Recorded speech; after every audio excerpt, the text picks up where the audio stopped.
sausages. Almost any type of the bag of potatoes, just wash it down with some sweat. It's all What's up, YouTube? Welcome to the Derek Ruby Show. I am your previously mentioned host, Mr. Ruby, and here we are, episode 4, talking about Sausage Party, the movie, 2016. Fair warning, there will be spoilers, so if you don't want spoilers, well, listen anyway. So, Sausage Party. It's a pretty funny movie. I mean, this thing is pretty amazing visually. It looks a lot like Toy Story. You've heard of sex, drugs, and rock and roll? Well, this is sex, drugs, and sausages. That's about the best way I could describe it. You might be wondering, can I take my kids to see this movie? Well, if you want to take your kids to a movie where you hear a bunch of four-letter words... Oh, Jesus, fuck! Oh, gummy skin! She's peeling me fucking stuff! Fuck! and possibly some hot food-on-food lesbian action... Look, Brenda, I'm going to come clean. I have feelings for you I can't deny. Crotch feelings. Crotch? Sorry, but I'm not a soft taco. I'm a hard, horny taco. Not that there's anything wrong with that. No, of course not. Then yeah, go ahead and take your kids to see this movie. So, Sausage Party. It stars Seth Rogen, Kristen Wiig, Michael Cera, and a few others. It is very, very cleverly written. It has a weird message kind of about religion and politics, and if you're racially sensitive, pretty much all the food represents some kind of racial stereotype. So this might not be the movie for you if you are. But the movie starts off with the premise of all the food in the grocery store looks at people like gods. And when people choose them, they take them to the great beyond. And I guess they get to live out the fantasies and do the things that they can't normally do because they're under a lot of rules. And they just think that there's going to be a better life once they get chosen. And they all sing about it and celebrate. And they even have a guy, they call him the Dark Lord, as he walks around and grabs expired food and throws it away in the trash. And everybody dreads when he's walking down through the shelves. And then they learn the horrible truth that when they get taken away, they actually get eaten.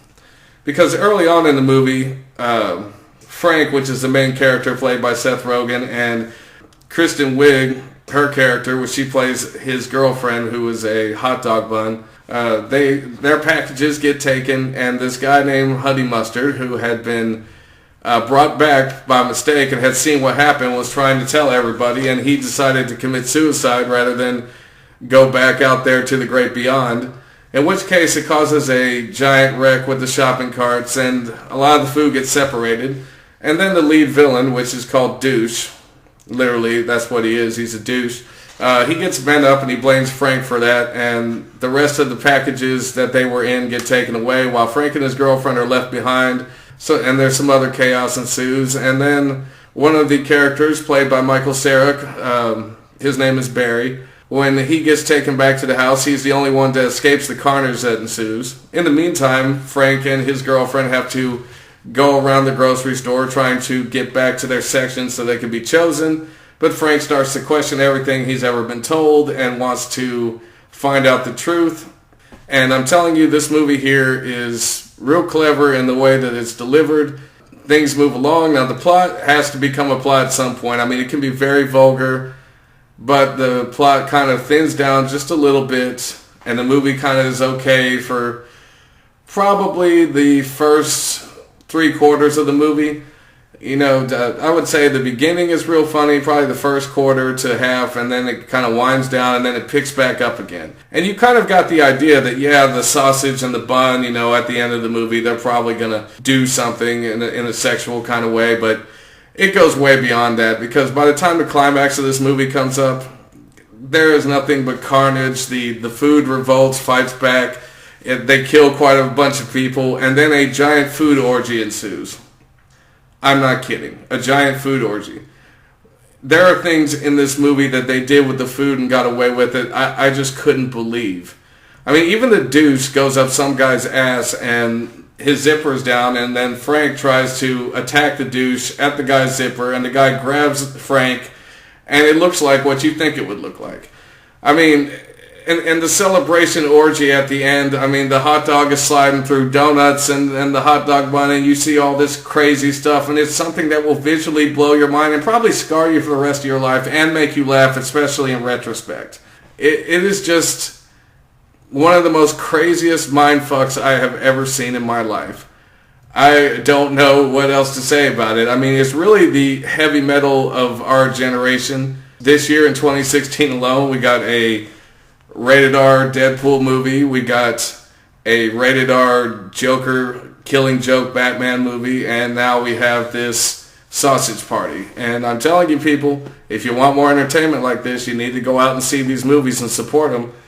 Because if we want to start getting more entertainment in the rated R category for animation, that's what you're going to have to do.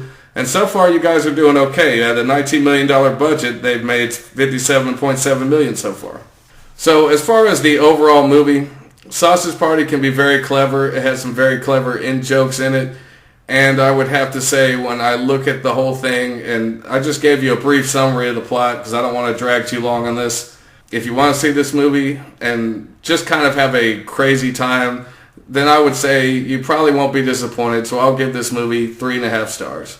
It's probably not that rewatchable. Maybe you'll see it 5 years from now when you're thinking about it and you want to see it again, or you'll have it in your DVD collection and your friend comes over and you might want to watch it with them just to see the looks and the expressions on their face.